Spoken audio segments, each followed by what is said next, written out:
Here is the reading. I will continue from yesterday, where we had come upon the dream that would end with the animals and the snakes, and showing that they were more friendly than aggressive and being part of something. I'm got a name for it, the new arc.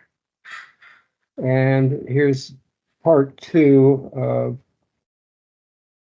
Golden Voyage to the Is. At first, I would have considered the vessel to perhaps be a place of safety, not unlike some of the other dreams I have had where new friends are afforded safe haven as the world goes through its decided course of demise.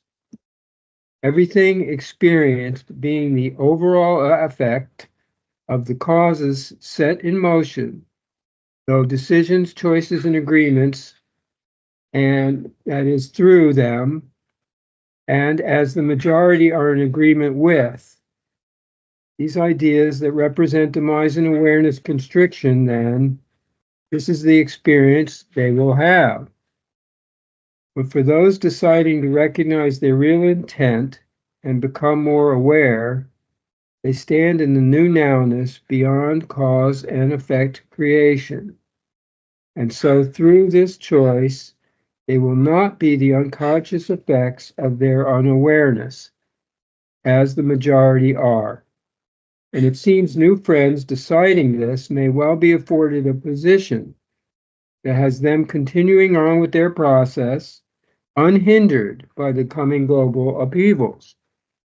I had the sense that this was one of the new presentation vessels, as it had these televisions monitoring the world that were more along the lines of view TVs, maybe not a vessel then in the physical sense, but a vessel already built on the real side, and its actualization on the physical dependent on agreement to make it so. So we were witnessing the final culmination of the restricted positions decided by the majority and the demise of the planet agreed to and delivered, but we were safe here in our vessel.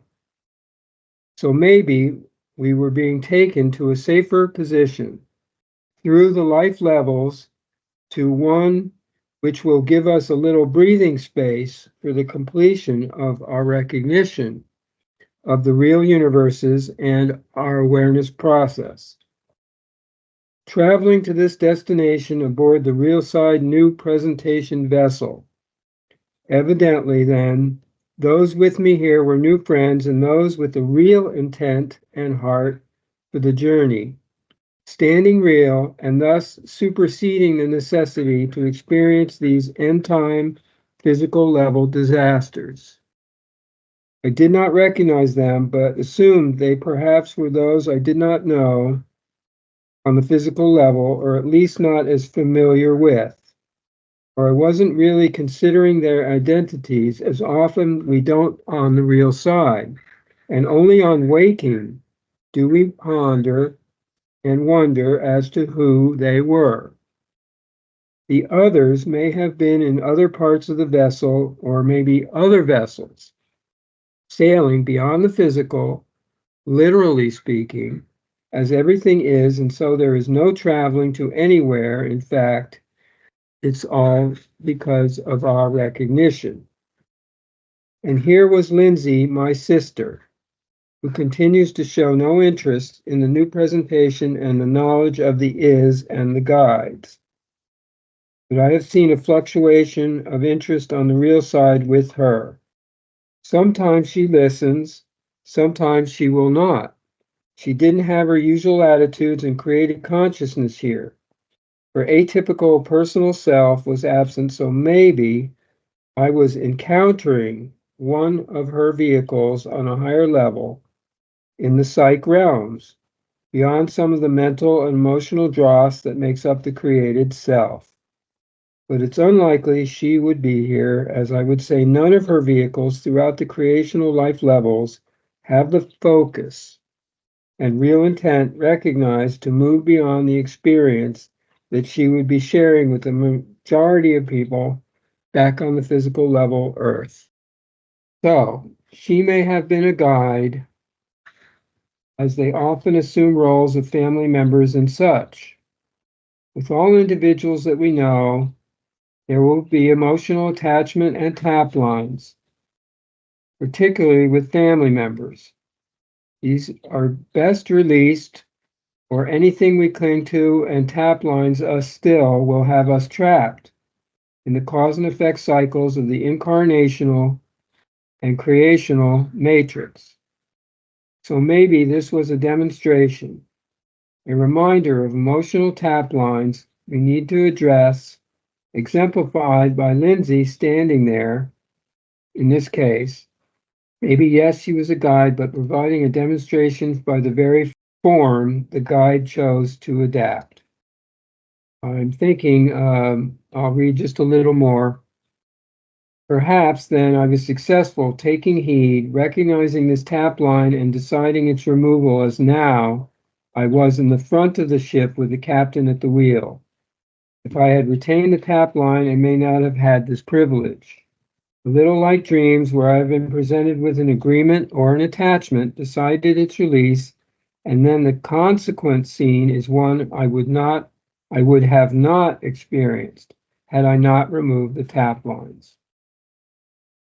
My awareness and ability to recognize the scene lacking as the agreement and attachment maintained retains the literal filters of the created consciousness, making recognition of it impossible.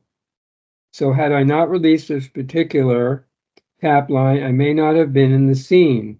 A continuous unfolding of positions made possible through the recognition of them by my willingness to take the next step, face my created self, and go through the process which would ultimately have one standing with the is if the journey was taken to its conclusion. Thoughts from my point here are something to do with this releasing these tap lines and observing them. And at the same time, those individuals that we may know, or those experiences that are reflecting of it, of this, become still are with us, is generally what I mean. In other words, it's not that they disappear and our life with them disappears. And so this is a challenging position to hold on to, and also useful, but it's a conflict or general disconcerting effect where we that could be disconcerting to us and to them, but at the same time, instead of confronting it or them directly in the physical or in our literal life, we don't. Or it's easiest to not do so. And usually some observation comes along, although the other people may not recognize it, of the realization that was, and the observed related experience is presented, or might even be, it won't be acknowledged in its true reality to us, but nonetheless, we are perhaps truly recognizing it, and that communication is shared with those who are not knowing. They also have the opportunity to observe and say, hey. So I guess I'll say hey myself, because I relate to Willie Mays as the baseball player whose nickname was Say Hey, and he recently passed away. You can be sure that all of the hooks and ladders that he had and that he rose upon to become a great, great baseball player, but also connected to the social universe, local, what do you call, social conditioning system. It's a good way to put it. And he's unable to release himself and at the time of the end of his life. And we had other people closer to us here, my friend Valentine, and my passing of a person who also did not recognize the clues and but had, I think, some experience or recognition after she passed, and I think she's been communicating that different forms of the recognition that she actually now sees having passed over. And that's very interesting how that interacts there.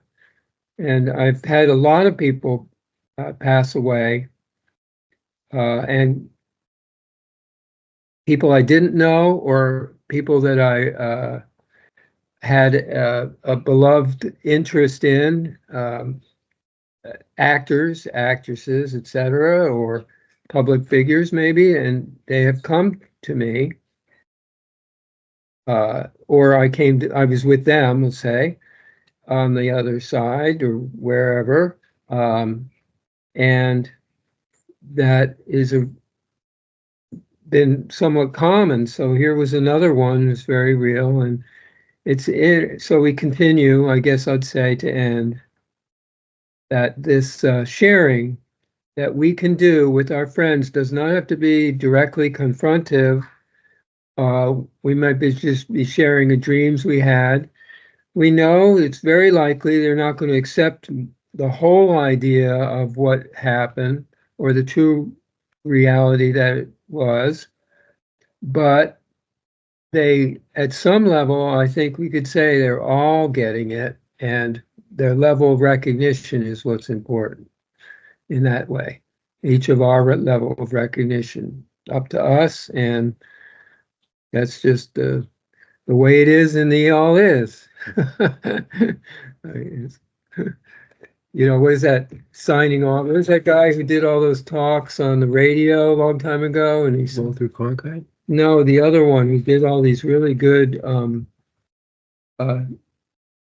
Dwayne will know. He did these radio shows and said, "This is how it is" at the end.